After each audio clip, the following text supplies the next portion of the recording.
Hey everyone, welcome back to the Hacker Stacker channel. And I'd like to share a very personal story, the moral of which I hope you will take to heart. Back in 1989, I lost an uncle to a severe medical condition. In 1994, my aunt decided to sell the house as all their children had left the nest and she wanted to get away from the headaches of home ownership. And while going through everything they had collected over the decades of living in that house, she came across a box with about 120 rolls of quarters. And not even thinking about it, she simply took them to the bank and cashed them in, receiving about $1,200. Before going further, I'd like to thank you for taking the time to watch my videos. Be sure to like, share, comment, and subscribe, and hit that bell to get notifications on new content. Your support will make this channel grow. It wasn't until well after she had moved into a townhome that she told my cousins about the box of quarters. And at first, none of them understood why their father would have considered saving them, as they were merely hand-rolled and not stored in a manner consistent with what an avid coin collector would do. Then the possibility of them being older quarters and hence 90% silver was mentioned. And while no one can confirm that they actually were mostly or all constitutional silver, the facts seem to indicate that this is the most likely reason he had kept them. But since no one knew about my uncle having them, there's no way to know how long he had them and how he went about obtaining them. But one thing is certain: if they were 90% silver, my aunt basically gave away a lot of money. So I ran the numbers on this.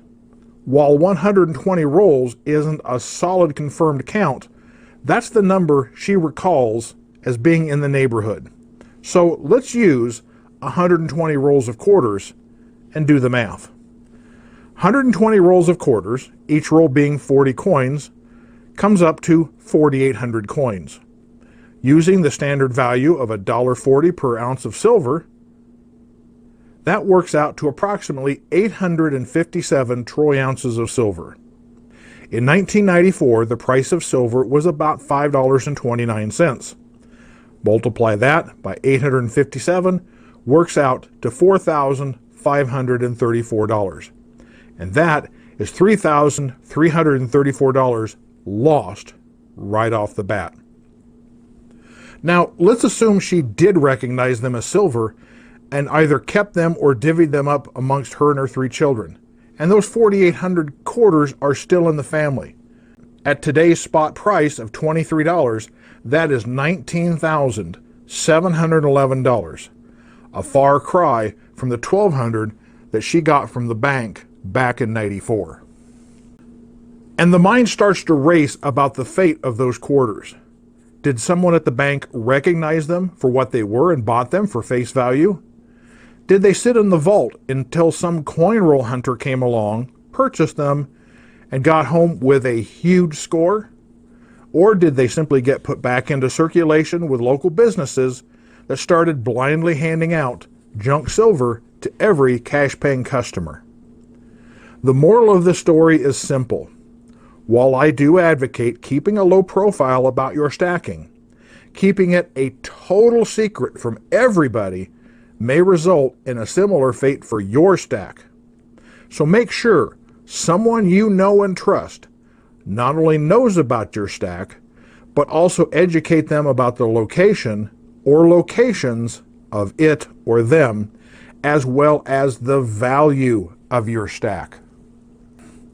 Yes, I've heard stories about people telling others about their stacks only to have these reliable individuals betray that trust, stealing it to buy drugs or booze or simply pay their rent.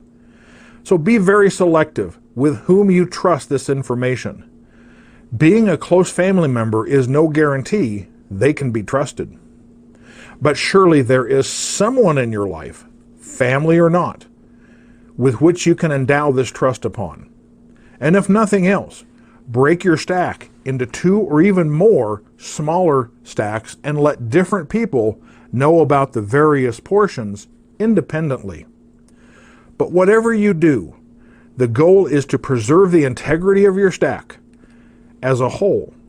So if something happens to you, and we all know that's a possibility, those whom you care for will at least be able to enjoy the fruits of your labor.